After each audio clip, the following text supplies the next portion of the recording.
चलो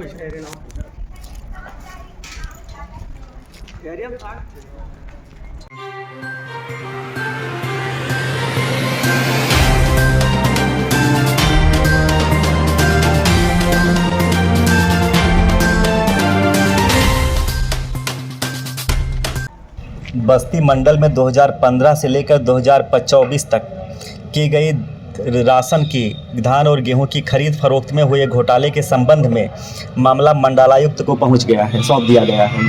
अब इस विषय की जांच मंडलायुक्त बस्ती करेंगे।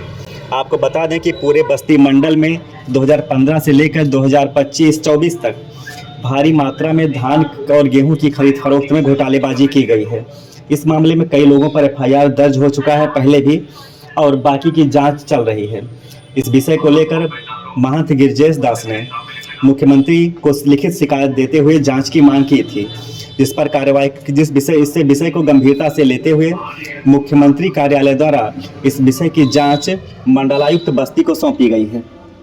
महंत गिरजेश दास की माने तो अगर निष्पक्षता के साथ इस विषय की जांच ठीक से की जाती है तो बस्ती मंडल के SDM, SDM, तहसीलदार, लेखपाल से लेकर तमाम सारे बड़े अधिकारी राजस्व विभाग के लपेटे में आएंगे। इसके साथ ही RFC, PCF और FCI के अधिकारी भी इसी मामले में फंसेंगे।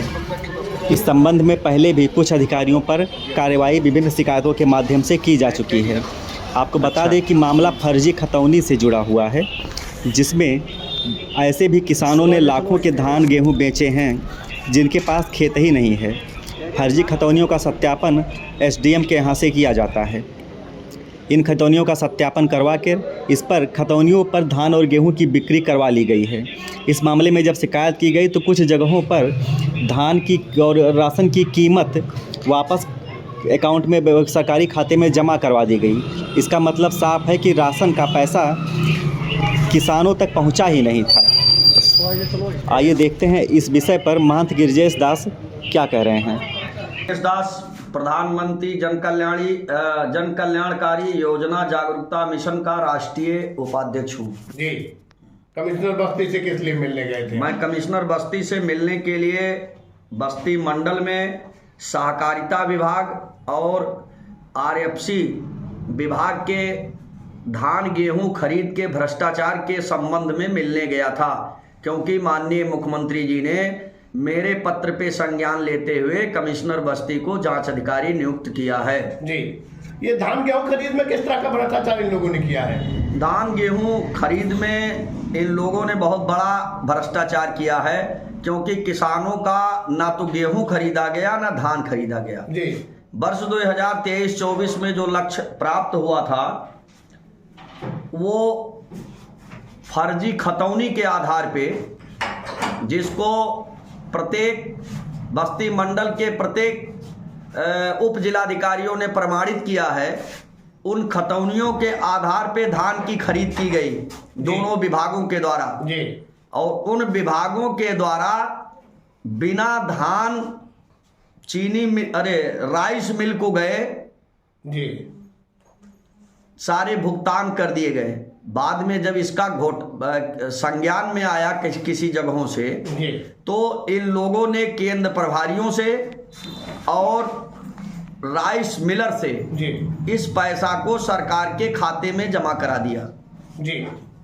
और ये खेल बरसों से चल रहा है। इन सब जो एलिगेशन आप लगा रहे हैं, इन सब के कुछ प्रमाण भी है आपके पास? हमारे पास सारे प्रमाण हैं। बैंक में जो पैसा इन्होंने भेजा उसका प्रमाण है जी। फर्जी खतौनी आप स्वयं देख सकते हैं, क्योंकि आप मीडिया के लोग हैं जी। और फर्जी खतौनी ये है कि जिसके पास जमीन ही नहीं है उससे 80-80 कुंटल के हिसाब से जो है धान की खरीद हुई है। यदि वह पैसा किसान के खाते में गया तो केंद्र प्रभारियों ने इस पैसे को कैसे जमा कर दिया? आपका कहने का मतलब है कि जिन किसानों ने फसल पैदा ही नहीं किया उन्होंने भी फसल को बेचा ही है। ये एक रैकेट है। मेरा मानना है कि एक रैकेट है जी। इसमें संभागीय खाद्य नियंत्रक विभाग की भूमिका मुख्य रूप से है, क्योंकि ये भूमिका इनके द्वारा ही राइस मिलों को लाइसेंस दिया जाता है जी। इन्हीं के द्वारा ढुलाई का काम किया जाता है।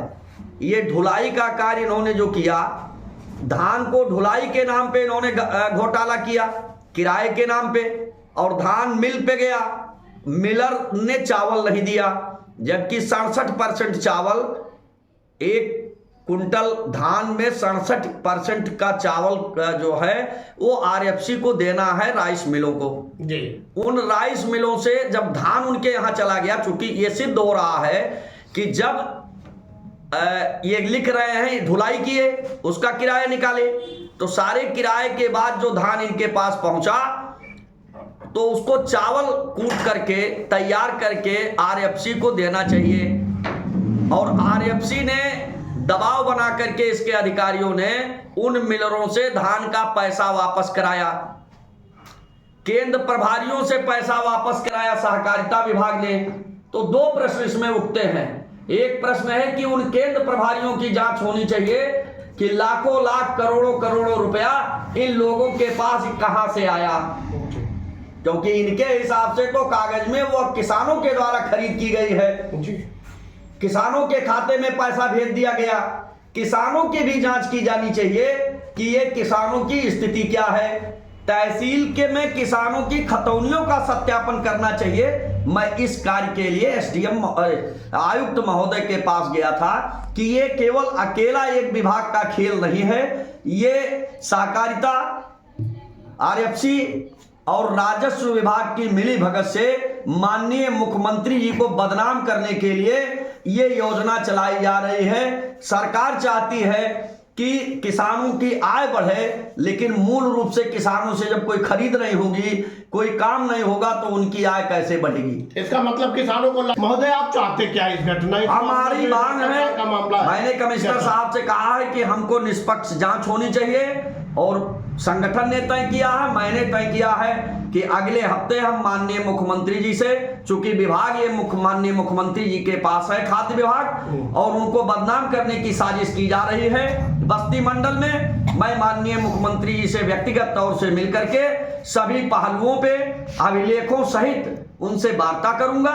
और उनसे मांग करूंगा कि ये बहुत बड़ा घोटाला है। इस घोटाले की जांच के लिए वो सीबीआई को, भारत सरकार को लिखें कि इस घोटाले की जांच सीबीआई से हो, और उसी अगले हफ्ते मैं माननीय महामहिम राज्यपाल जी से भी मिल करके कार्रवाई की याचना करूंगा।